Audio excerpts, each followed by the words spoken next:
Saudara-saudara, sekarang saya mulai menjawab pertanyaan-pertanyaan yang sudah dimajukan dan ke depan. Mari kita dengan tenang hati merenungkan, memikirkan untuk mempersiapkan diri mematukan firman Tuhan. Patong engkau memberikan contoh anak-anak Jonathan Edwards yang sukses menjadi pembesar, teolog, wakil presiden, kaya raya dan sebagainya. Pertanyaan, bagaimana dengan keluarga Kristen yang takut akan Tuhan tapi hidup dalam kesulitan dan keterbatasan? Apakah kita gagal mendidik anak jika mereka hanya menjadi seorang sederhana seperti pedagang, pegawai dan lain-lainnya? Terima kasih. Saya tidak katakan yang sukses sudah harus kaya raya. Ada yang kaya raya karena sukses. Tetapi orang kaya raya banyak yang gagal. Kalau kaya karena serong, karena kaya disebabkan menipu, itu kekayaan yang keji dan itu tidak membuktikan dia sukses. Kekayaan di dalam berkat Tuhan dan mempergunakan kekayaan dengan segala kebenaran Tuhan, itu kekayaan yang baik. Turunan daripada Jonathan Edwards, 60 lebih jadi direktor, wakil rektor daripada sekolah teologi, sekolah universitas di Amerika. Kerohanian yang baik dan pendidikan yang sukses. Tetapi saya lupa kasih tahu, Jonathan Edwards akhirnya diusir dari gerejanya. Karena apa? Karena istrinya beli sendok perak yang sangat mahal. Lalu majelis masih di gereja mengatakan, ini nyonya pendeta kok suka beli barang mahal ya. Suka shopping yang mahal-mahal. Ini tidak baik, tidak menjadi contoh baik. Lalu keluarga itu diusir. Setelah diusir, dia menjadi rektor dari Princeton University. Jonathan Edwards adalah salah satu di antara 3 pemikir yang paling dalam, paling besar. Mencatat riwayat itu, dalam satu buku mengatakan, mereka tidak sadar bahwa mereka telah mengusir orang paling penting di dalam sejarah Amerika. Hanya karena melihat dia beli barang mahal, gereja tidak bisa menerima. Saudara-saudara, setiap orang kerjakan sesuatu harus ada makna dan tujuan yang tepat. Saya mendirikan museum bukan untuk diri saya. Saya dirikan museum untuk culture mandate yang kita percaya bersama. Mandat budaya. Supaya engkau boleh melihat lukisan yang terindah, barang yang paling penting dalam sejarah dan mengetahui apa yang pernah dicapai oleh manusia di dalam common grace. Banyak orang Kristen tidak mengerti common grace, tahunya cuma anugerah-anugerah untuk pribadi. Jonathan Edwards seorang agung, meskipun dia diusir dari gerejanya, tidak merubah sedikit pun nilai dia. Dan dia akhirnya meninggalkan teologi, meninggalkan prinsip-prinsip yang begitu indah bagi gereja. Sedangkan seorang namanya Booth, B-O-O-T-H, yang melarikan diri daripada Titanic dengan memalsukan diri pakai wig, pakai kosmetik, sejak kelihatan dia perempuan supaya boleh naik skoci. Akhirnya keturunannya rusak, sakit sipilis, banyak yang berzina. Karena apa? Karena memang bibitnya tidak baik. Saudara-saudara, pelihara dirimu, banyak orang yang takut kepada Tuhan, orang yang suci, orang yang cinta kasih kepada sesama. Dan itu akan turun kepada anak-anakmu. Orang yang hatinya bersih setelah melahirkan orang hati bersih. Dan didik mereka dengan baik. Seorang anak laki-laki kadang-kadang terlihat bersikap seperti wanita. Bagaimana mengatasi supaya dia sadar bahwa dia laki-laki. Dan tidak boleh bersikap seperti wanita. Patong, kenapa sekarang banyak pria yang gay? Bagaimana mendidik anak laki-laki yang masih kecil ke maju?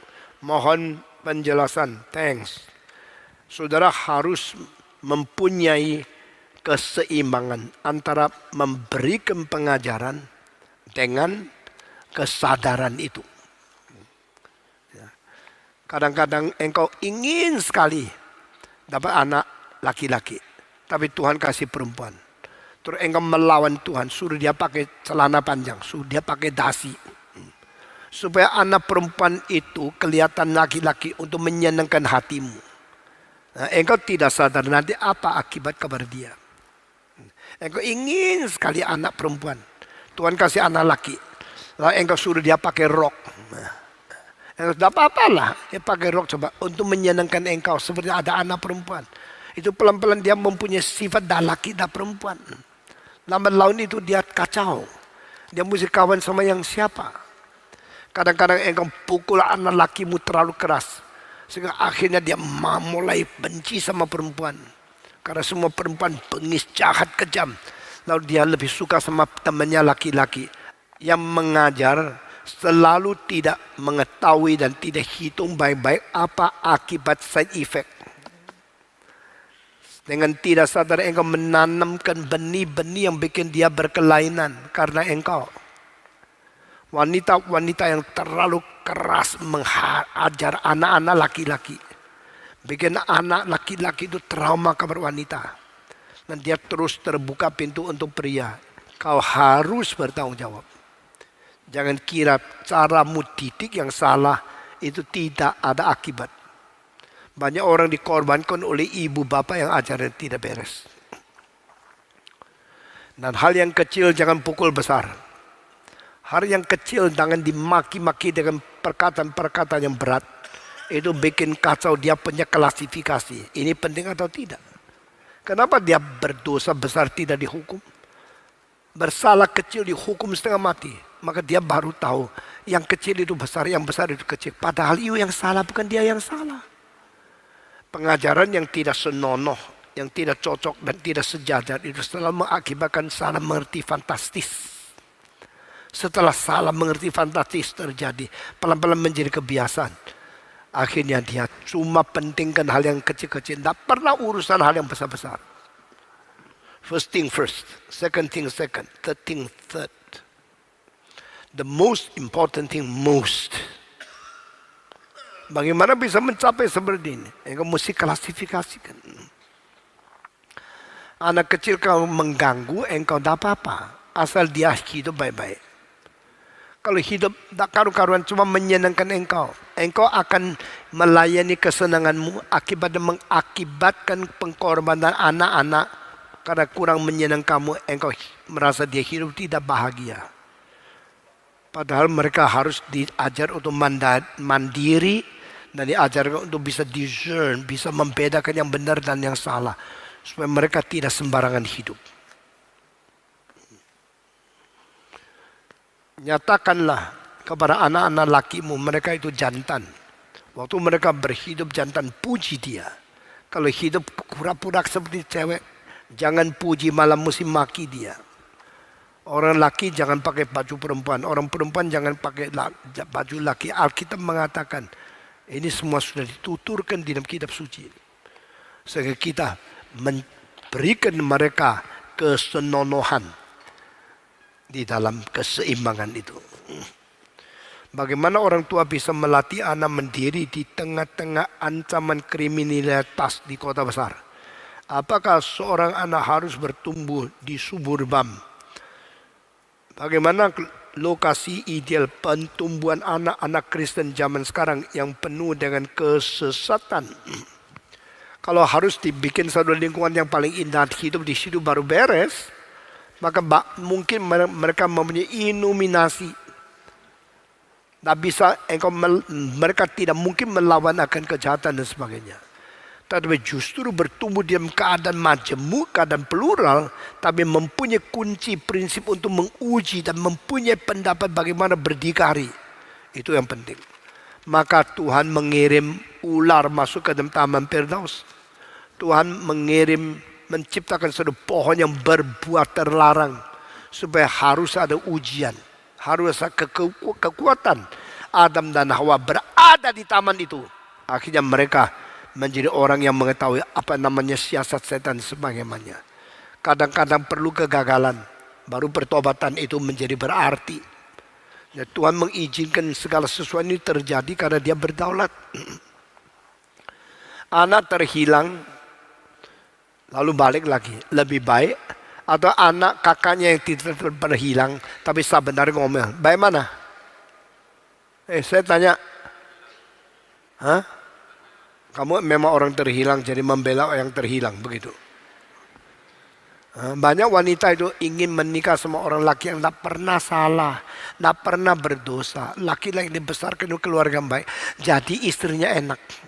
Setelah menikah sama orang seperti itu, tidak lama kemudian lelaki yang tidak pernah diuji langsung jatuh, hancur seumur hidup. Tapi seorang yang pernah jatuh, pernah berdosa, lalu bertobat lagi sungguh-sungguh. Dan dia di dalam tahap kedua mencintai Tuhan, takut kepada Tuhan dengan sungguh-sungguh. Orang itu yang berharga. Jadi cerita anak terhilang kembali kepada Bapa dari Yesus Kristus. Itu cerita yang mengandung makna paling dalam mengenai salvation. Mengenai keselamatan. Kadang-kadang Tuhan mengizinkan kegagalan terjadi. Tuhan mengizinkan dosa terjadi. Sesuatu membalikkan manusia bertobat dan sungguh-sungguh mencintai Tuhan. Ini cara Tuhan menggarap umat manusia. Jangan ciptakan lingkungan yang terlalu enak untuk anak-anak. Semua dihindarkan. Besok tidak ada immunization. Lalu mereka keluar ke masyarakat langsung gagal. Apakah seorang ibu tidak lagi perlu bekerja jika masih membesarkan bayinya? Bagaimana seharusnya psikolog berperan di dalam masyarakat? Jangan banyak tanya psikolog.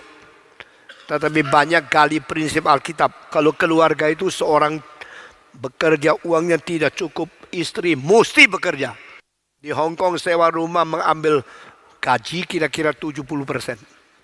Lalu sisa 30% untuk makan, untuk pakaian, untuk naik mobil, tidak mungkin.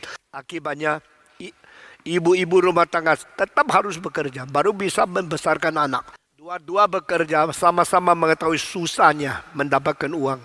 Lalu mendidik anak mungkin lebih sehati. Ada separuh pasang suami istri sama-sama kerja. Lalu jam 5 sama-sama pulang, jam 6 sampai di rumah. Lalu sama-sama bantu urusan semua rumah. Uangnya mepet. Tidak lama kemudian suaminya naik gajinya berapa kali. Terus dia bilang istri, engkau tidak usah kerjalah. Supaya jaga rumah baik-baik. Setelah istri tidak usah kerja, suaminya kerja dari jam 7 sampai jam 8 baru pulang. Tambah kerjaan. Nah istri tidak kerja. Sampai jam 6 sudah mulai tunggu suami. Kenapa tidak pulang? Kenapa? Mulai pikiran jahat. Mungkin pergi sama perempuan lain. Dulu sama-sama kerja, sama-sama tanggung berat, sama-sama percaya, sama-sama bekerja. Sama-sama bantu. Setelah satu kerja, satu tidak. Yang tidak kerja, selain enak-enak, selain menikmati hidup, mulai menjadi curiga-curiga. Akhirnya keluarga jadi berantakan. Dan tentu kalau semua kerja itu tidak baik. Dan tentu kalau semua satu kerja itu bahagia. Dan tentu. Setiap kasus itu hidup. Setiap kasus dinamis. Sehingga kita tidak bisa menseragamkan sesuatu. Hanya karena satu teori yang memihak satu saja. Bagaimana mengadakan altar family yang baik? Bagaimana memulainya? Saudara, di dalam rumah kalau ada altar, ada kebaktian, itu bagus. Ya.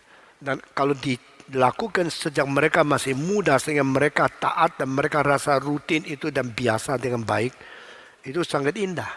Tetapi yang penting itu bukan kewibawaan papa mama yang ditakluki oleh anak. Tetapi adalah mengajak seluruh keluarga takut kepada Tuhan. Lalu menikmati. Apa saja kalau tidak ada kenikmatan itu menjadi tidak beres. Kalau engkau datang ke kebaktian, engkau rasa nikmat. Apa yang dikhotbahkan patung sangat bermanfaat. Saya mendengar firman Tuhan, belajar banyak. Setelah belajar saya terapkan dalam hidup itu menjadi berkat. Engkau datang lagi karena yang menikmati. Demikian altar rumah tangga. Kalau di dalam satu rumah tangga selalu kumpul, selalu baca kitab suci, tapi tidak nikmat. Anak merasa beban sekali, berontak terus. Engkau paksa lagi, dia makin benci, makin paksa, makin benci. Besok dia besar, lolos keluar dari keluarga, tidak kembali lagi. So di sini yang penting adalah how do you enjoy it? How can you make it enjoyment? Dia sadar, ini nikmat. Ini faedah.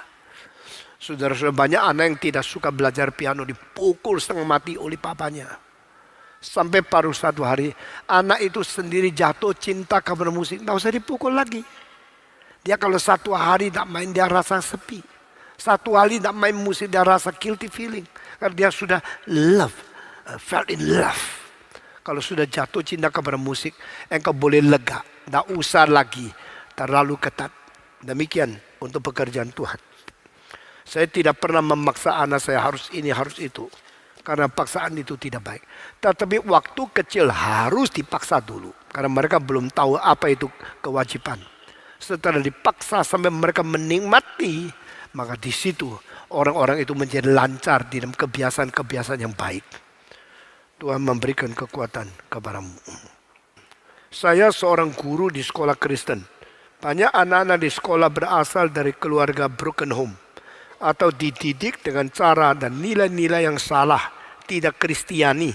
Sekolah berusaha mendidik dan menanamkan nilai-nilai Kristiani lewat kebaktian siswa, bimbingan konseling maupun berusaha lewat hidden curriculum, keteladanan guru-guru. Sekolah juga mendoakan mereka, memang semuanya belum sempurna, tapi saat mereka pulang ke rumah nilai-nilai yang sudah kembali salah itu kembali mempengaruhi mereka. Pertanyaan, apakah yang harus dilakukan sekolah guru-guru agar nilai-nilai Kristiani yang diberikan oleh sekolah itu bisa lebih kuat pengaruhnya pada si anak dibandingkan pengaruh daripada didikan keluarga? Mungkinkah itu bisa terjadi? Mungkin aja. Kalau engkau tidak mempercaya ada kemungkinan, pasti engkau tidak mungkin giat dan rajin melakukannya. Because we think that is possible. We think with the possibility. We think with the very, very optimistic possibility rate. Maka kita kerjakan.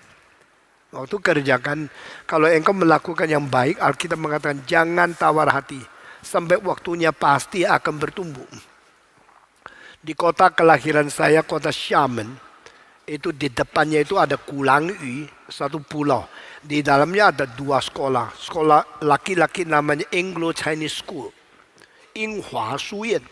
Satu lagi namanya Yute Suyan, khusus untuk wanita. Sekolah laki-laki, sekolah wanita dikirim.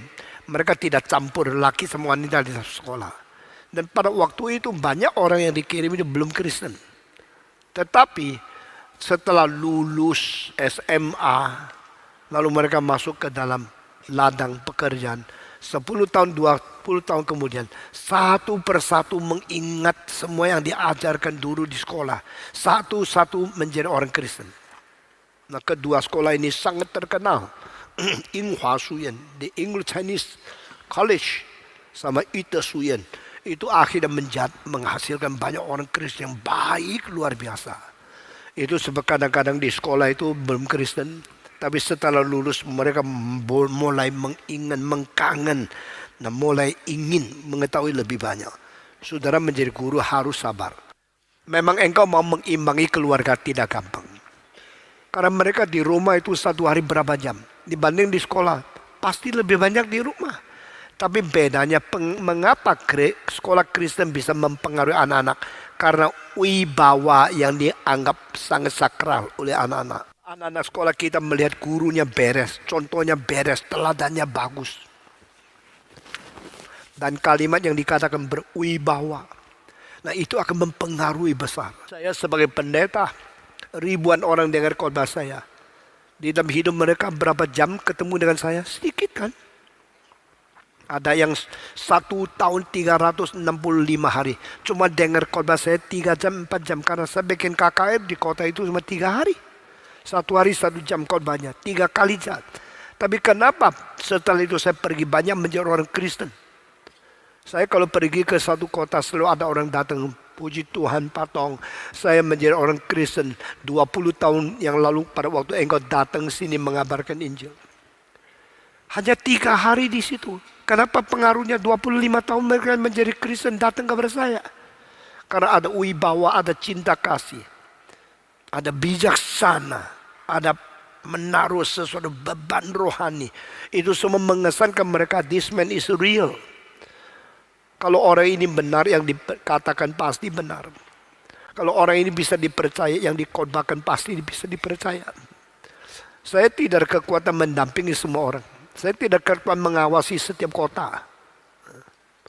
Tetapi dengan wibawa, dengan kesungguhan, dengan keberanian, dengan teladan, dengan cinta kasih, dengan bijaksana yang tersimpan di dalam khotbah. Orang dengar 3 jam lalu berkesan. This man is so authoritative. This man is so wise. This man is so firm. This man is full of love. This man is powerful when preach gospel. Nah, hal-hal yang tidak saya katakan itu mereka sadar sendiri. Ada kuasa di dalam orang ini. Ada kesucian hidup. Ada cinta kasih. Ada bijaksana cara berkhotbah. Ini semua mencap di dalam otaknya. Akhirnya mereka tidak menjadi orang Kristen. Tahun ketiga saya mulai dengan kebaktian Mandarin. Seorang perempuan dari Chongqing, kota besar di Tiongkok, sekarang lagi bergejolak. Dia diam-diam ikut kebaktian. 2 tahun setengah diam-diam dengar khotbah di situ setiap minggu. Mendadak dia datang kepada saya, Pendeta Stephen Tong, saya besok pulang ke Chongqing. Saya, oh engkau dari Chongqing? Sudah berapa lama di sini? 2 tahun setengah. Apa kesanmu di sini? Saya tadi tidak percaya. Tapi saya sengaja datang setiap minggu dengar khotbahmu 2 tahun setengah. Dan saya sekarang berani mengatakan, saya tidak ada alasan lagi tidak percaya Tuhan Yesus. It is no more possible for me not to believe in Jesus. It is impossible for me to reject Jesus Christ. Within these 2.5 years, I listened to you carefully, every word, every sentence, every sermon, every week. And I find out that is the hope for my life. I realize this is the only way out for my circumstances and my problems. Tapi setelah dengar engkau berkhotbah 2 tahun setengah diam-diam, saya berkata, saya tidak bisa menolak. Saya tidak ada alasan untuk tidak menjadi orang Kristen. Maka saya berkata, terima kasih, besok saya mau pulang. Sesudah itu saya tidak pernah lihat dia lagi. Saya cuma pesan, do not forget to find out the church and go to close to Jesus Christ. Itu pesan saya. Jangan lupa dekat dengan Tuhan Yesus. Ikutlah satu gereja. Lalu dia pergi. Saudara saya berkata kepada you, kita punya waktu sedikit. Anak sekolah ke sekolah Kristen, waktu yang berkumpul dengan guru sedikit. Kumpul dengan papa mama lebih banyak, kumpul dengan masyarakat lebih banyak. Tapi paling sedikit ada wibawa, keanggunan, ada bijaksana, ada kesucian, ada cinta kasih dari kita yang membuat kesan di dalam hati mereka. This is the right one. I should obey him. I should surrender myself before God. Because besides the Christian faith, there's no other system can convince me that I should believe. Saudara, orang Kristen harus mempunyai kekuatan seperti ini. Guru-guru Kristen harus mempunyai wibawa seperti ini. Sehingga kita tidak ikut orang dunia. Hanya mendapatkan makanan, gaji yang menghidupkan kita sebagai guru. Tapi mempamerkan kejelekan kekristenan. Itu bahaya sekali. Apakah Pak Tong setuju atau tidak dengan homeschooling? Khususnya dalam konteks dunia hari ini seperti misalnya banyak sekolah hanya profit oriental. Lingkungan sekolah yang tidak sama seperti dulu, seperti kasus bullying dan sebagainya. Mohon penjelasan Pak Tong. Di dalam ceramah saya sudah mengatakan homeschooling motivasinya baik karena sekarang banyak sekolah yang tidak beres, masyarakat tidak beres. Ikut sedap kita bikin program kurikulum di dalam sekolah, di dalam rumah, lalu mereka dididik oleh ibu sendiri, papa sendiri. Ya. Saya kira itu baik, tapi jangan lupa papa, mama bagaimanapun mempunyai keterbatasan. Sehingga anak yang di dalam homeschooling akan terpengaruh keterbatasan sehingga tidak bisa lapang pikirannya. Lalu setelah homeschooling selesai, setelah dewasa dia kirim ke universitas. Engkau tidak bisa kan sendiri menjadi universitas sendiri mendirikan satu Christian school. Engkau harus lepaskan mereka kepada sekolah umum. Kalau waktu lepas itu bahaya sekali. Itu sebab homeschooling kekurangan 2. Yaitu kekurangan pohon terlarang sama ular yang mencobai. Ada seorang takut sekali kalau anaknya tidak beres. Maka surat kabar itu semua dilihat sendiri. Mengenai perzinahan dipotong. Mengenai penipuan dipotong. Akhirnya surat kabar di rumah itu banyak lubangnya. Papanya tidak boleh anaknya lihat yang dilubangin itu. Lalu dia datang kepada saya, Pak Tong, benarkah cara saya mendidik seperti ini? Semua yang tidak baik saya lubangin supaya mereka tidak lihat. Mereka cuma baca yang baik-baik. Saya bilang, engkau pasti gagal. Kenapa? Itu pendeta seumur 60, waktu itu saya umur 33. Kenapa saya pasti gagal? Karena surat kabarmu adalah surat yang terlalu suci. Holy paper. Kenapa hole? Too many holes jadi holy paper. Bukan holy suci, holy lubang. So your children will go to the neighbor and ask them to show what is inside the holes. Mereka pasti pergi ke sebelah minta surat kabar apa isinya lubang-lubang itu. Makin engkau potong, mereka akan makin antusias untuk memotong dalamnya. No, that's wrong way. Jadi bagaimana? Kasih mereka kunci. Sudah mereka ada master key. Sudah mengetahui prinsip. Mereka lihat, oh ini dah beres, itu dah beres. Sekarang mengajar anak lebih sulit loh. Anak itu bukan lihat surat kabar. Lihat jendela dunia. Apa yang disebut jendela dunia? Website. Facebook. Ya, itu YouTube. .com. .org. Di komputer apa saja bisa lihat. Jangan bisa ketik satu-satu keluar semua perempuan yang tidak pakai celana. Keluar semua perkataan-perkataan perzinahan. Anak-anakmu di komputer tutup pintu, jangan kira engkau dia rajin belajar loh. Engkau sedang ditipu oleh iblis.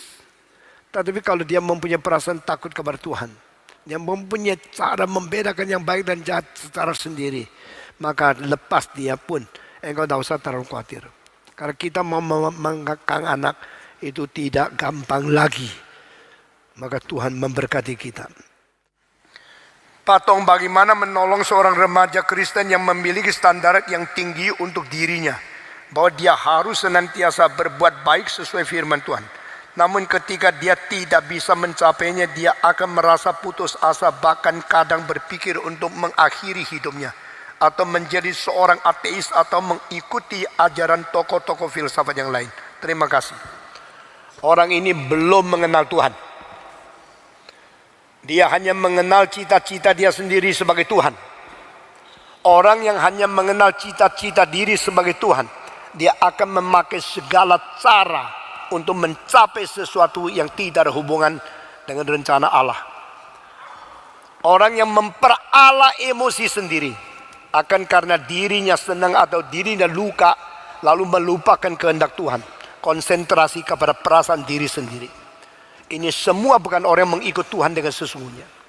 Mengikut Tuhan dengan sesungguhnya adalah menyangkal diri, memikul salib, lalu mengikuti jejak kaki Yesus yang ada pimpinan Roh Kudus. That is true Christian. Saudara-saudara, kalimat-kalimat seperti dengar sederhana. Engkau putar-putar tahun-tahun, akhirnya kembali kepada kalimat ini lagi. Sekali lagi, orang yang mengikut Tuhan adalah orang yang menyangkal diri, memikul salib, lalu mengikuti jejak kaki Kristus di bawah pimpinan Roh yang kudus, yang diutus untuk memuliakan Tuhan. Saya mempunyai cita-cita tinggi. Kalau tidak bisa capai, saya bunuh diri. Tidak benar. Dirimu dicipta untuk mulia Tuhan, bukan untuk dirimu. Kalau sudah mencapai kemauan saya bangga menjadi Allah. Salah. Kalau tidak capai, saya mati aja. Salah.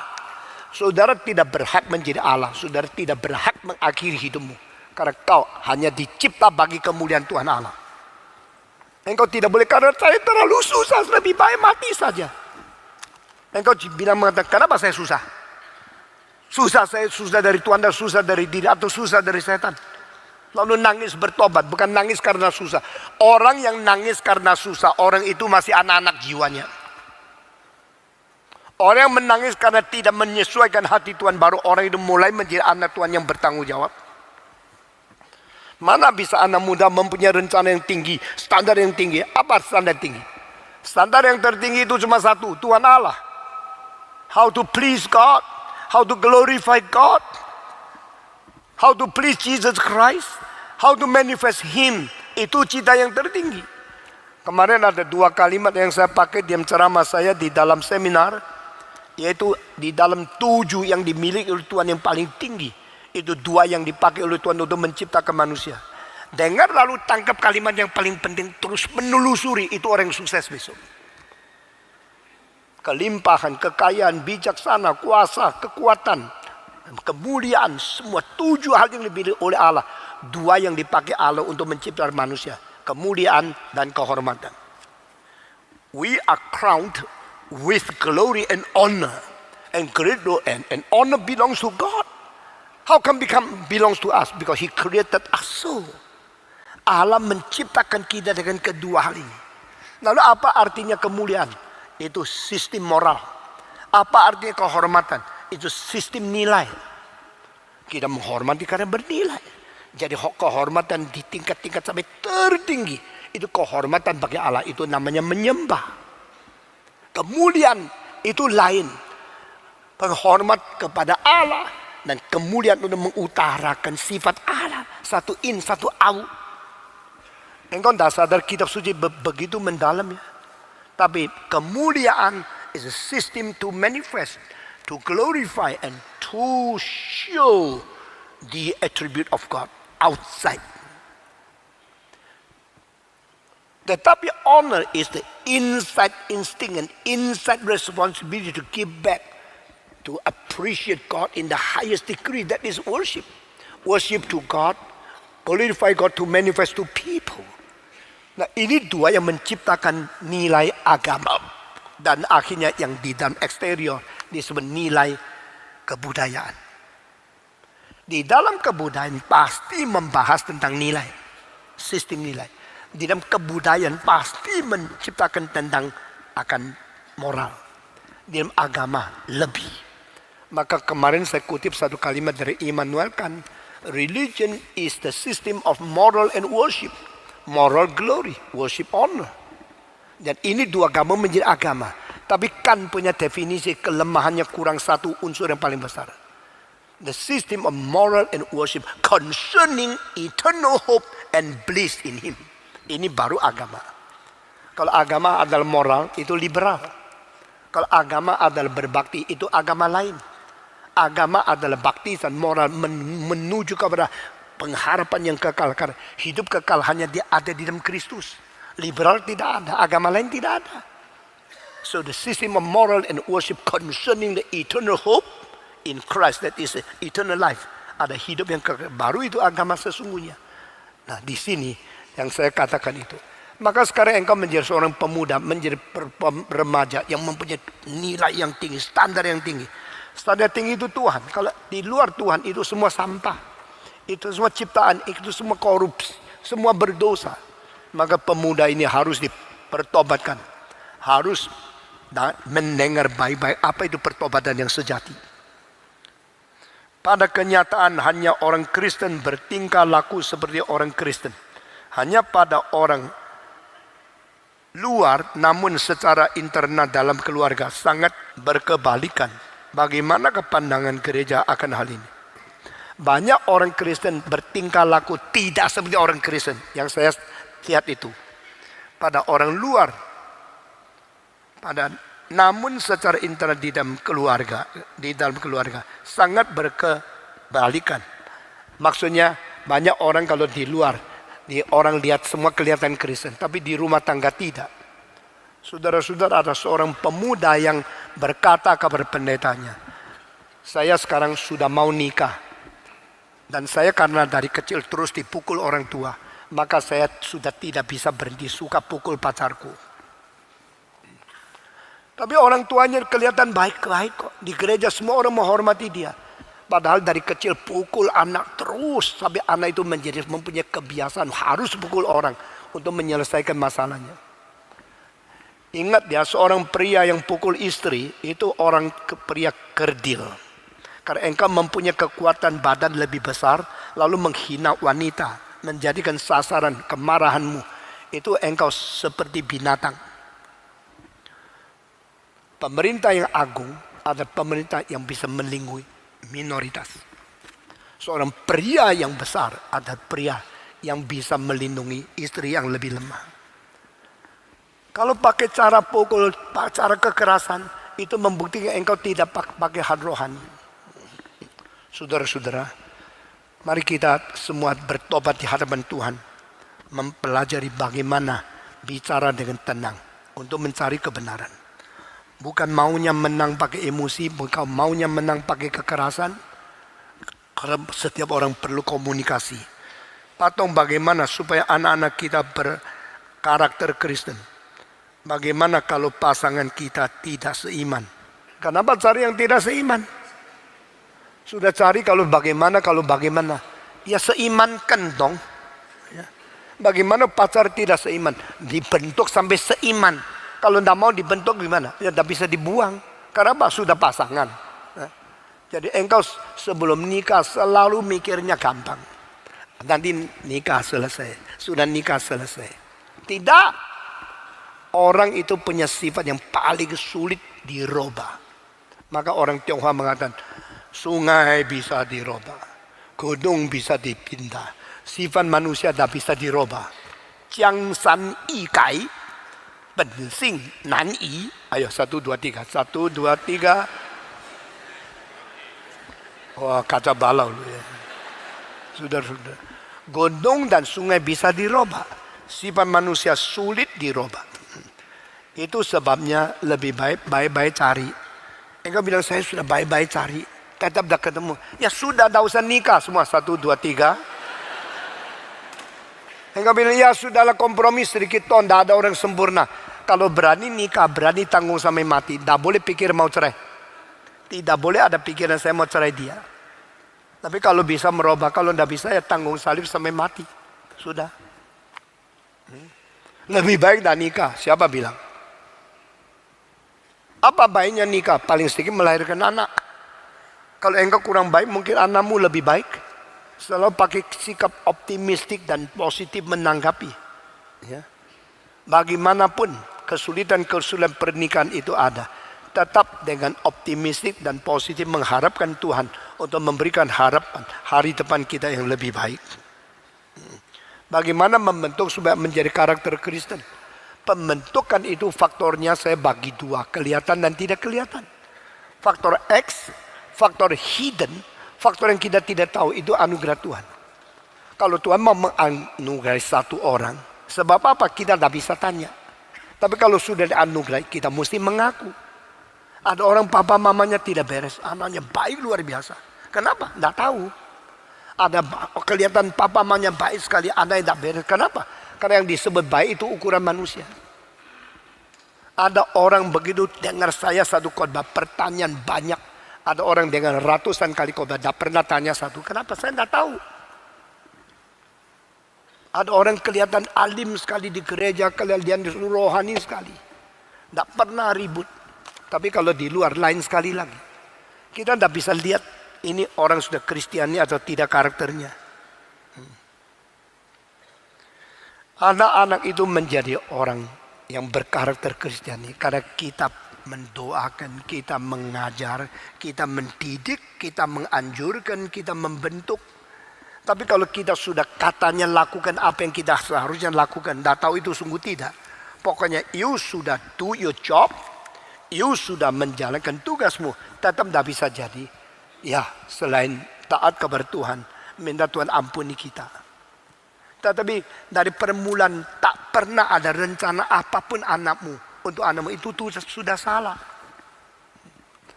Saya kadang-kadang bersyukur kepada Tuhan. Anak-anak saya semua di dalam Tuhan. Dan semua ada bagian pelayanan. Saya bersyukur kepada Tuhan. Meskipun keluarga saya tidak sempurna. Orang berani melawan Tuhan dan berani bertobat yang sejati. Itu lebih baik daripada anak yang tidak pernah berdosa, kelihatan seperti baik-baik. Anak terhilang itu dikasihi oleh bapaknya. Lebih daripada kakaknya anak terhilang di rumah tapi sombong. Orang yang seperti tidak pernah bersalah tapi selalu merasa diri paling baik. Itu di hadapan Tuhan tidak ada arti apa. Orang pernah berdosa besar akhirnya bertobat. Lalu seumur hidup melayani Tuhan dengan sungguh-sungguh rendah hati dan suci. Itu orang yang dicintai Tuhan. Ini cara ukuran Alkitab lain sama cara manusia. Ada hal yang kita bersyukur kepada Tuhan.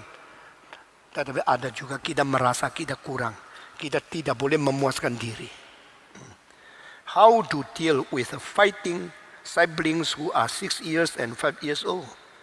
What are the best activities for 6 and 3 years old when at home? Ada orang yang terlalu kecewa kepada pendidikan yang ada. Maka di Amerika timbul satu macam homeschooling. Sekarang Paul Washer sedang memperkembangkan homeschooling. Bagi saya homeschooling itu bahaya. Karena homeschooling itu akan mengajar anak-anak dengan sempitnya pikiran. Kecuali papanya orang yang limpah pikirannya luas, pengetahuannya banyak dan bisa mengembangkan semua. Mungkin seperti Paul Washer, mungkin orang-orang tertentu mungkin. Tapi orang biasa kalau homeschooling, anaknya mungkin menjadi sempit sekali. Atau membentuk sekelompok orang yang rohani di dalam aspek yang berbeda bisa mengisi kebutuhan komprehensif. Lalu kumpulkan anak-anak dididik oleh beberapa keluarga yang mempunyai masing-masing kelebihan tersendiri. Itu baik. Seorang mengatakan kepada seorang psikolog, anak saya sudah umur 2. Sekarang mulai mendidik dia terlalu pagi atau tidak. Jawabnya sudah lambat 3 tahun. Loh, Papa dia baru umur 2, makanya lambat 3 tahun. Maksudnya di dalam rahim sudah mulai dididik. Tidak bisa sudah tua doa, sekarang mau dididik. Anak-anak saya semua suka klasik musik. Karena sebelum lahir sudah dengar Bach, Beethoven. Saya putar musik mereka dengar di dalam. Pakai apa? Pakai getaran tubuh mamanya. Bukan pakai speaker yang taruh di dalam perut. Itu pengaruh di dalam rahim. Ada dasar Alkitab? Ada. Di mana Alkitab menulis itu? Pada waktu Yakub memasangkan, menjodohkan kambing. Karena pamannya mengatakan, yang lore-lore milikmu, yang putih milikku. Dia menjodohkan kambing, suruh mereka lihat batang-batang yang vertikal. Jadi waktu yang kambing yang jantan sama kambing betina lagi menghubungkan seks, lihat-lihat itu akhirnya lore-lorenya keluar. Ini pertama kali Alkitab mengatakan ada pendidikan di dalam rahim. Waktu ibu-ibu sudah mengandung, harus mulai memperhatikan, mikirkan apa yang akan jadi anakmu. Nah, memberikan kemungkinan mereka dididik secara dilain. Anak saya sudah umur 2, sekarang mulai didik, sudah lambat 3 tahun. Dengar baik-baik. Dan peribahasa Tionghoa mengatakan san sui ting pa se. Sebelum umur 3 dididik baik-baik, itu akan mempengaruhi sampai umur 80. Karena dini konsep ditanam, itu akan mempengaruhi. Moses diambil oleh perempuannya, anak perempuannya Firaun. Lalu Moses itu ditaruh di istana, tapi yang menjaga mamanya. Ini pertama kali babysitting anak sendiri dapat gaji. Gajinya besar lagi. Ini orang Yahudi memang terlalu pintar. Menggendong anak sendiri dapat uang. Itu pertama kali di dunia juga. Lalu sampai umur berapa? Kira-kira umur 5. Lalu kembali kepada. Lalu ibunya sudah tidak bisa menyusui, tidak bisa memelihara lagi. Cuma bisa lihat-lihat, Moses bagus nak. Mungkin 1 tahun berapa kali masuk istana. Tapi Moses yang diasuh oleh mamanya sendiri, diam 5 tahun itu. Cepat-cepat kasih tahu. Your God is Jehovah. Your God is the Lord of the heaven and earth. Your God is not Pasibuk. Your God bukan itu Ra. Bukan matahari alam, bukan bulan, bukan ekor, bukan kucing, bukan semua dewa-dewa dari Mesir itu semua Allah palsu. Jadi Musa dari kecil sudah ditanam doktrin reform. Doktrin ajaran yang benar. Waktu dia besar, dia tidak lagi mengaku semua dewa yang salah. Dia mengaku Tuhan yang satu-satunya. Ini ya sebelum umur 3 diberikan konsep yang benar. Akhirnya sudah besar, dia menjadi orang yang takut kepada Tuhan. Bagaimana membantu anak-anak jadi suka membaca buku karena multimedia sekarang mengambil perhatian mereka dengan begitu gampang. Saya tanya, kita ada majalah untuk anak-anak, tahu ya? Yang tahu coba angkat tangan. Gereja ini ada majalah untuk anak-anak. Ya, tangan turunkan. Sekarang saya tanya, yang sudah subscribe coba angkat tangan. Siapa yang sudah beli buku itu untuk anak? Cuma 3, 4, 5, 6, 7, 8, 9. Yang lain apa lu? Beli permen ya, coklat ya, supaya giginya berusaha ya. Kamu sendiri tidak memperhatikan. Saya memperhatikan kita itu disusun dengan baik. Dan orang yang mengerjakan kita itu pakai tenaga pikiran banyak untuk bikin supaya anak-anak dapat berkat. Tapi itu tidak perhatikan. Saya harap setiap kali engkau keluar ada momentum, ada kita beli. Tidak seberapa banyak uang. Kasih anak. Paling sekut setiap bulan mereka ada buku bacaan dari kecil.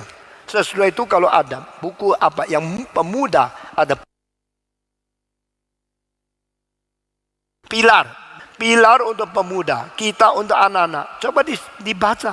Kemarin saya dengar pilar sudah dibaca di internet oleh 6.000 orang. Kelihatan banyak, saya kira itu tidak banyak. Pilar itu harus dibaca paling sedikit untuk 600.000 orang di Indonesia. Karena bahan yang kita berikan itu berbobot tinggi. Jangan menghina literatur. Satu kali baca salah masuk di dalam otak. Atau satu kali main komputer melihatnya seks saja. Seumur hidup menjadi budak seks. Engkau sulit mengembalikan lagi. Karena yang masuk otak sukar keluar melengket di situ untuk mempengaruhi mereka seumur hidup. Engkau menyesal. Tuhan memberkati kita dan bagaimana memelihara keluarga kita. Patong, apakah boleh orang tua bertengkar atau berbeda pendapat di depan anaknya? Kalau mungkin jangan, apalagi anak masih kecil. Ya, kalau anak sudah bisa membedakan, waktu engkau harus berselisih pendapat, orang dewasa mendengar dia bisa menilai. Nah, itu masih ada mungkin, tapi waktu kecil lebih baik jangan. Karena kalau bertengkar dan berbeda pendapat akan melemahkan otoritas engkau mengajar mereka. Nah, saudara-saudara, seorang papa pergi, mama di rumah, anaknya main-main, piang, pecahkan kaca yang besar. Mama bilang, ayo lu cilaka lu, mati lu. Terus sudah marah-marah, anak ketakutan. Lalu mamanya tidak ada, papanya pulang. Papanya pulang bilang, saya terbalik.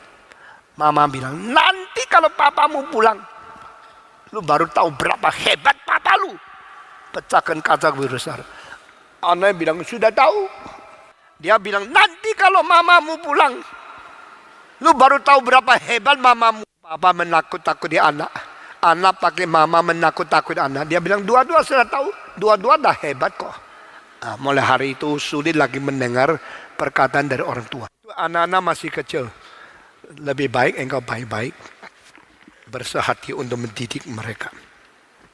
Jikalau seorang anak sudah bertumbuh dewasa dan karena sebab pergaulan pernikahan sehingga mereka ingin mengikuti keyakinan agama yang berbeda, bagaimana kita sebagai orang tua harus menanggapi masalah ini? Terima kasih atas jawabannya. Kebebasan beragama itu satu dasar dari Tuhan. Engkau kalau dari kecil memberikan pengertian bagaimana membedakan, sehingga waktu mereka dewasa mereka sudah tidak kaget. Mereka karena sudah mempunyai pengertian dasar yang sangat kokoh sejak dini, maka mereka tidak akan gampang terpengaruh. Tapi manusia boleh belajar agama lain? Boleh saja. Saya baca buku-buku dan menelusuri ajaran mereka. Jadi buku saya tentang agama cukup banyak. Buku saya tentang bangunan agama, adat agama itu cukup banyak. Tapi setelah mengerti saya tidak perlu harus hadir ke situ. Lalu bikin diskusi. Sehingga biar setiap agama berbicara sendiri. Tapi meskipun harus ada bedanya, kita tetap ada toleransi, menghargai kebebasan orang lain. Sesudah itu kita tidak mengkompromikan iman kepercayaan kita pegang sendiri. Nah, anakmu sekarang melalui pernikahan mau pindah agama, itu berarti dari dulu dia ada pendirian, tidak ada pengertian. Jangan lupa gereja ini ada kelas-kelas teologi.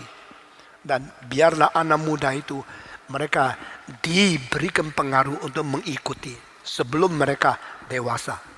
Sehingga setelah mereka makin dewasa, mereka sudah mempunyai daya untuk bisa membedakan. Bagaimana cara yang tepat mendisiplinkan anak-anak sekolah minggu kelas 1 dan 2. Mereka cenderung untuk bermain-main tidak serius dalam kebaktian sekolah minggu. Kenapa harus serius? Anak-anak harus urus serius. Kecuali sakit baru serius. Itu udah benar. Itu tidak boleh menuntut mereka harus serius menurut kemauanmu.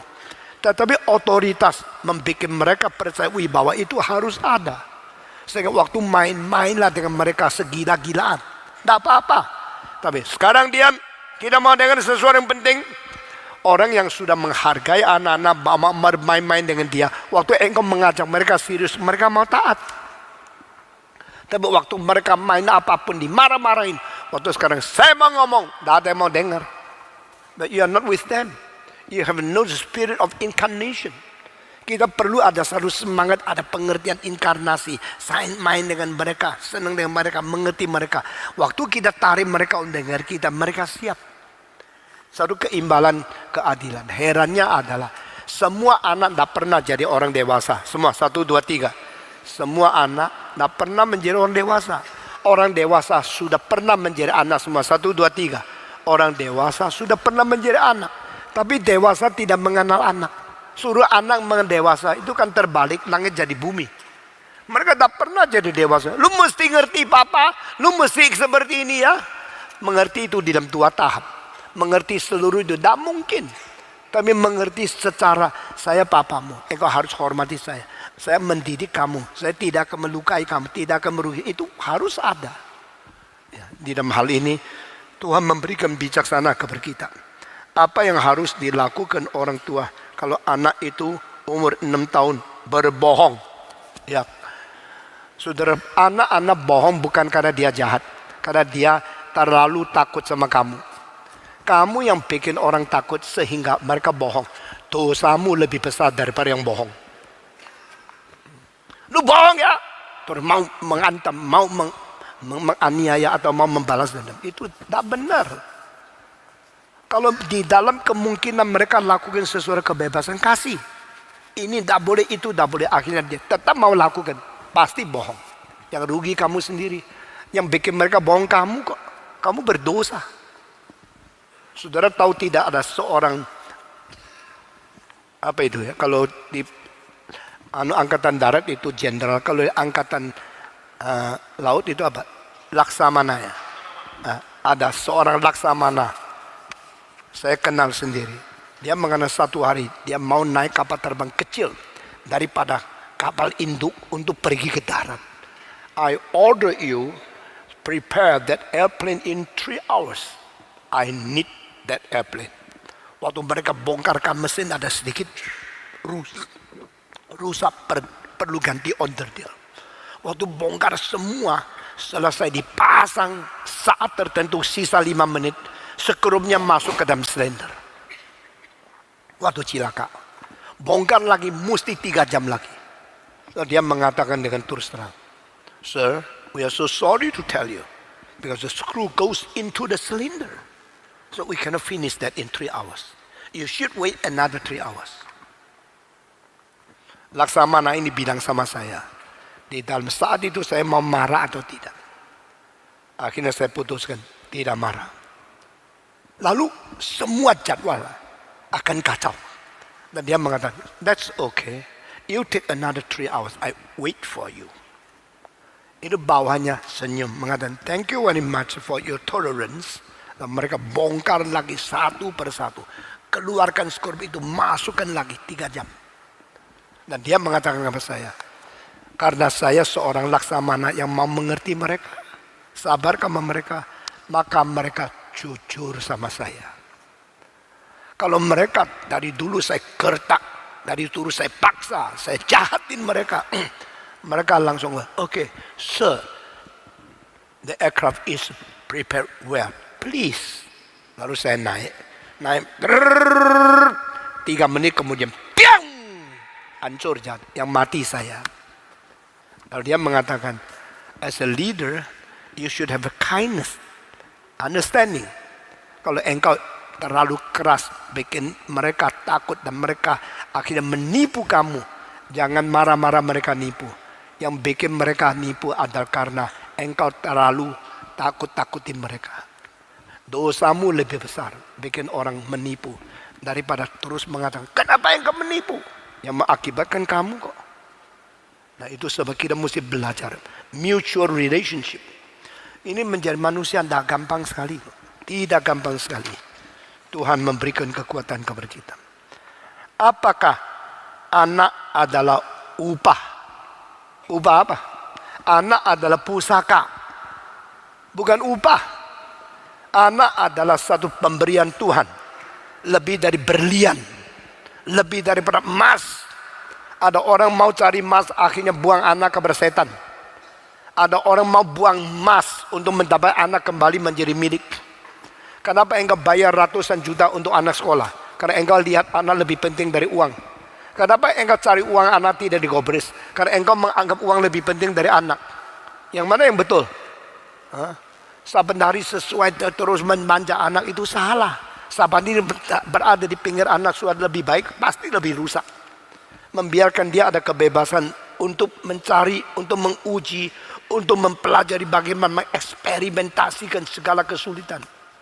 Dan biar Tuhan memberikan kepada dia kesempatan untuk mempunyai kesulitan sebagainya. Nah itu karena anak adalah satu pusaka, satu pemilikan kita yang ada bahayanya. Kalau anak baik, hiburnya waktu engkau tua tidak habis-habis. Kalau anak itu jelek, itu waktu engkau tua disiksa oleh anak lebih daripada musuh-musuh di sekitarmu. Maka anak itu bukan upah, anak itu adalah pusaka. Tapi engkau betul-betul tanam modal, betul-betul engkau menginvestasi untuk anak, engkau akan dapat berkat. Mama saya waktu sudah tua dia mengatakan, untuk membesarkan kalian 7 anak laki-laki 1 perempuan. Saya kerja dari pagi sampai malam. Dan tidak ada uang sisa untuk kepingin makan 1 mangkok bakmi, tidak ada. Saya tidak pernah sendiri pergi satu tempat makan enak-enak tinggalkan anak. Semua saya pakai untuk kamu. Sendiri siksa. Akhirnya saya melihat engkau besar. Tanaman modal saya yang tidak banyak, tapi sekuat tenaga saya telah melihat Tuhan memberikan penuaian. Engkau semua cinta Tuhan, melayani Tuhan. Sekarang saya kasih tahu ya. Saya sekarang kalau ada uang saya bantu orang-orang. Dan itu saya tidak perlu kasih tahu sama rumah tangga saya. Ada uang yang saya harus punya sendiri untuk membantu orang. Ada uang yang saya tidak boleh tidak kurangin kepada rumah tangga. Dan mungkin saya akan memberikan orang-orang beberapa anak yang melayani Tuhan. Yang sungguh-sungguh mau belajar, tapi kesulitan. Itu memberikan bantuan kepada mereka di masa tua saya. Untuk membangkitkan beberapa orang. Sekarang saya sudah tetapkan yang saya bantu ratusan juta. Berapa orang? Ada yang di Taiwan, ada yang di Hong Kong, ada yang di Malaysia. Supaya mereka bisa jadi hamba Tuhan yang baik. Nah, ini semua adalah untuk menggenapi rencana Tuhan. Supaya kehendak Tuhan jadi di dunia. Mungkin tidak anak mempunyai karakter Kristen yang baik, meskipun orang tuanya tidak berkarakter Kristen yang benar. Agama orang tua itu Kristen. Mungkin saja. Orang Kristen menghasilkan anak yang jelek sekali. Banyak. Banyak orang Kristen yang terbaik, papanya tidak Kristen. Banyak. Herannya ya, yang menjadi hamba Tuhan yang berkuasa selalu generasi pertama. Papanya tidak Kristen. Tapi apa-apa Kristen menghasilkan anak cucu. Selalu itu menghasilkan orang Kristen hamba Tuhan yang rutin. Menjadi pendeta, baik-baik melayani itu ada. Tapi yang menjadi penginjil, menjadi revivalist, itu yang mempunyai penonjolan yang khusus, itu selalu generasi pertama. Saya juga tidak dapat jawaban secara memuaskan. Kenapa begitu? Maka di dalam seminar saya bilang ada faktor yang tersembunyi. The hidden factor of character building. Itu dari anugerah Tuhan. Tuhan mau anugerah siapa? Anugerah siapa?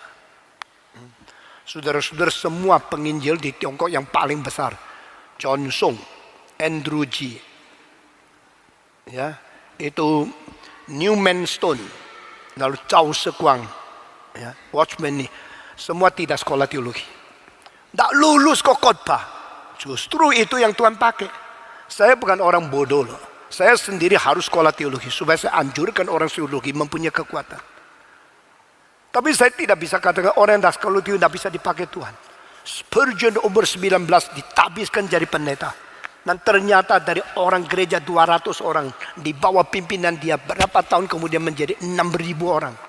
Sampai orang paling top di kongres datang dengar khotbah dia. Ini hal yang kita harus mengakui dalam sejarah pimpinan Tuhan begini. Kita pakai rutinitas, pakai itu konsep-konsep legalisme. Ini tidak boleh, ini tidak bisa. Yuk kira itu cinta Tuhan, yuk kira itu mengikuti peraturan. Justru Yohanes Pembaptis tidak masuk sekolah Sanhedrian. Justru itu Paulus bukan di dalam itu keadaan sekolah dari kekristenan. Pada waktu itu Yesus sendiri murid-murid tidak dirikan sekolah itu dulu.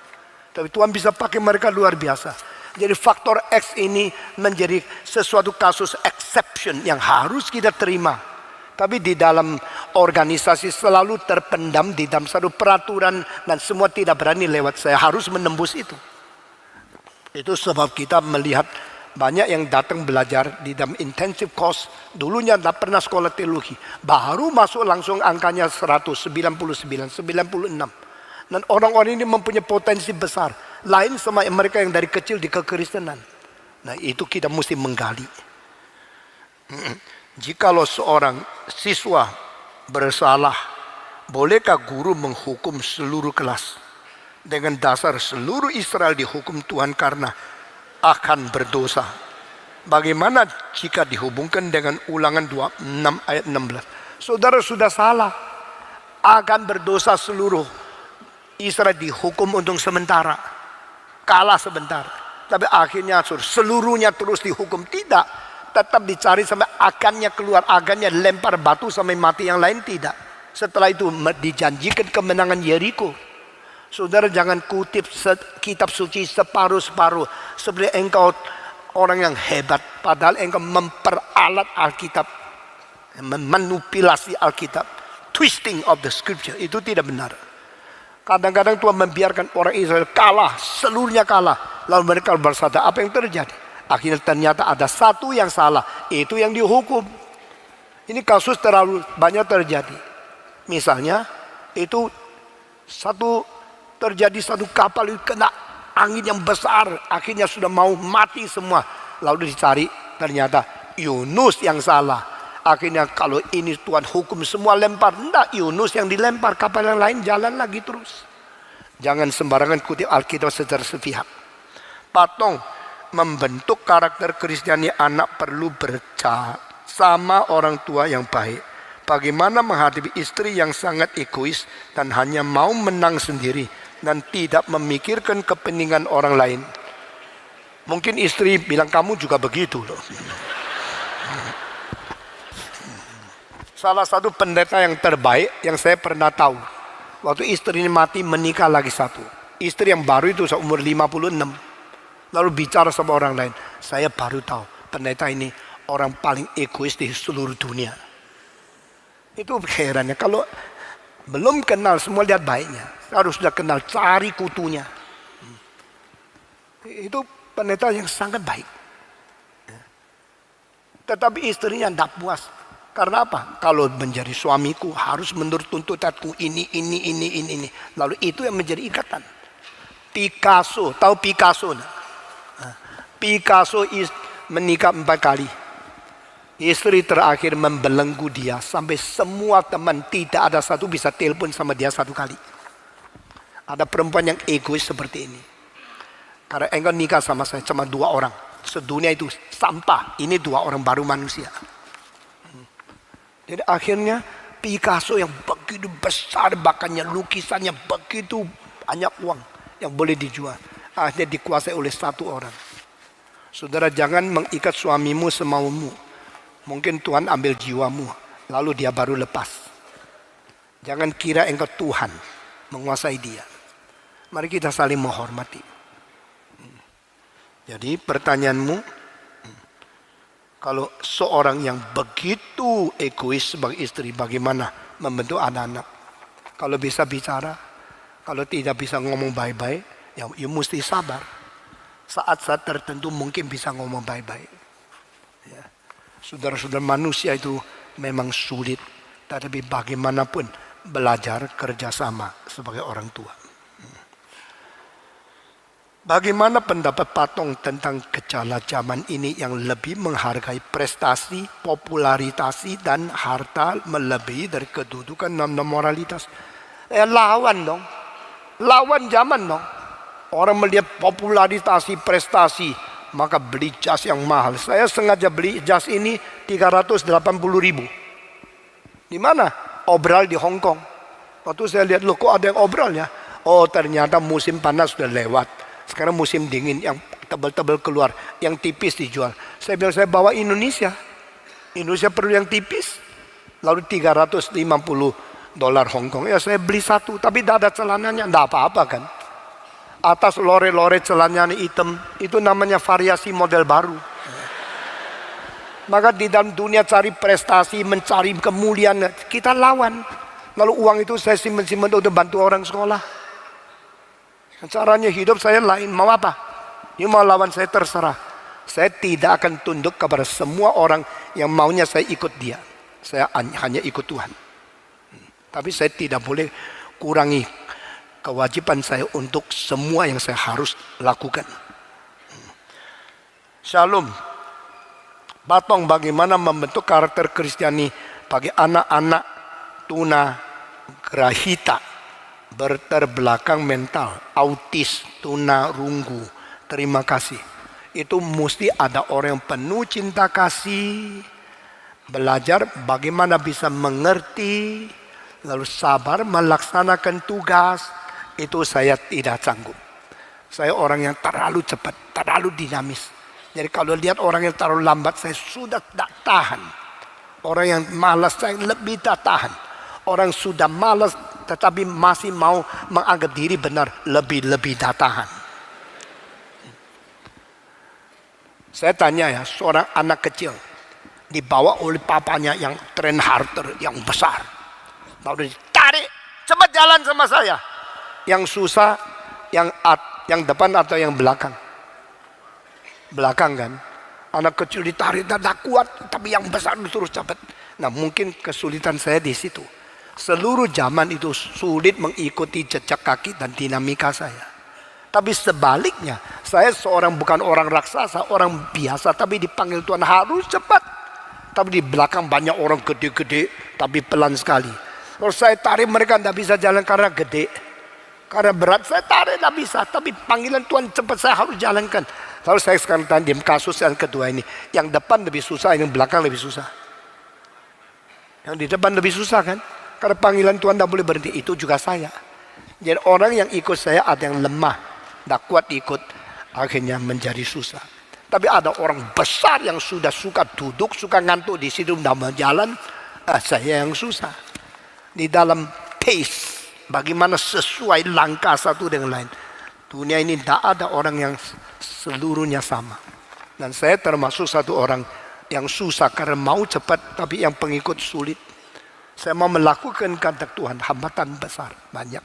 Ini kesusahan sudah Tuhan pimpin, sehingga sampai sekarang saya menjalan. Saya kasih tahu ya, kadang-kadang saya sampai naik mimbar, belum ada makalah yang harus dikhotbahkan. Saudara bisa bayangkan bagaimana mesti berdiri. Berapa kali itu ceramah-ceramah di dalam seminar pusat pengkajian. Saudara tahu, saya baru siapkan makalah waktu saya duduk di atas. Jangan ikut saya ya. Engkau ikut saya bisa mati, saya kasih tahu.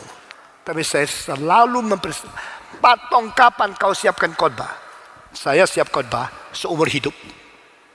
Semua yang harus saya tahu, saya kumpulkan terus masuk. Seluruh hati, seluruh jiwa, gudangnya penuh dengan bahan. Tapi saya tidak bisa tutup di situ setiap bahan, baca buku, tulis nanti khotbahkan itu. Tidak bisa. Begitu saya lihat situasi, si Suseno khotbah apa, semua ceramah selesai. Lalu saya tetapkan saya harus buang ini, harus tambah ini. Sehingga apa yang saya ceramahkan selalu lebih dinamis dari yang lain. Dan selalu berbobot tidak kalah sama yang lain. Tapi mempunyai dinamika yang besar untuk memutarbalikkan seluruh situasi dari seminar. Ini ciri khas dan anugerah Tuhan yang lain diberikan kepada saya. Tidak bisa ditiru sama orang lain. Dan dengan demikian lewat 55 tahun. Ini banyak hal kesusahan, kepahitan. Kadang-kadang ada banyak hal yang bikin sudah lesu sekali. Sudah marah, lesu. Lalu mesti naik mimbar. Terus terang kemarin dulu sampai malam jam 4 saya masih baca kitab suci. Masih memikirkan bagaimana mesti menampilkan sesuatu. Apa yang menjadi dalam hidup saya, you sulit mengerti. Tak mungkin mengerti. Karena you bukan saya. Dan you tidak mengerti karena saya menjelajah sesuatu begitu berat, begitu banyak, begitu luas. Dan harus begitu dalam. Yang expect dari saya juga begitu tuntut tinggi. Yang dengar khotbah saya bukan orang biasa. Banyak orang profesor, banyak orang doktor, banyak orang berpengalaman tinggi. Banyak orang mempunyai kedudukan yang sangat penting di dalam sejarah, di dalam dunia. Mereka mengharapkan sesuatu. Dan saya harus mengisi bagaimana. Maka setiap detik saya standar sama Tuhan minta bijaksana dari surga. Untuk bikin saya bisa supply terus. Unceasing supply. Saudara bisa cari bahan untuk saya? Bisa membantu pikiran saya? Bisa mengerti isi hati saya? Di dalam kesulitan yang besar tetap harus berdiri. Harus tenang, harus lincah. Itu semua Yuna mengerti. Saya cuma standar satu, Tuhan. Saya tidak boleh standar orang kedua. Satu-satunya standar Tuhan. Untuk bisa melunaskan. Berapa tahun lagi Tuhan suruh saya melayani di dunia. Pokoknya saya setia sampai mati. Bagaimana sulit, saya setia sampai mati. Itu saja. Doakan supaya pekerjaan Tuhan tidak dihambat oleh orang seperti saya. Terakhir, untuk hari ini, Shalom, karakter bisa diubah atau cuma Tuhan yang bisa merubah. Cuma Tuhan yang bisa merubah. Maka berdoa supaya ada anugerah Tuhan untuk rumahmu. Tapi merubahnya mungkin 10 tahun, 20 tahun. Belum tentu engkau bisa mencapai pada saat engkau menginginkan. Tetapi kesabaran itu perlu. Karena sebab kesabaran itu adalah salah satu di dalam buah Roh Kudus. Kan sabar itu mengakibatkan satu kemuliaan pada akhir. Titik akhir itu yang menjadi sasaran kita. Bukan kepuasan sekarang yang menjadi sasaran kita. We are waiting until the glory of God be manifested. Until the achievement from heaven. The interference of God to make us become more glorious. More manifesting the goodness of God in our life. Hari ini sampai di sini dulu. Mari kita berdoa. Bapa di dalam surga, berkati kami melalui pertanyaan-pertanyaan dan jawaban-jawaban yang sangat tidak sempurna. Kami minta Roh Kudus memberikan tambahan pengertian, merubah hidup dan pikiran kami sesuai dengan kehendak Tuhan. Dalam nama Yesus Kristus, penebus dan juru selamat kami yang hidup, yang kekal. Amin.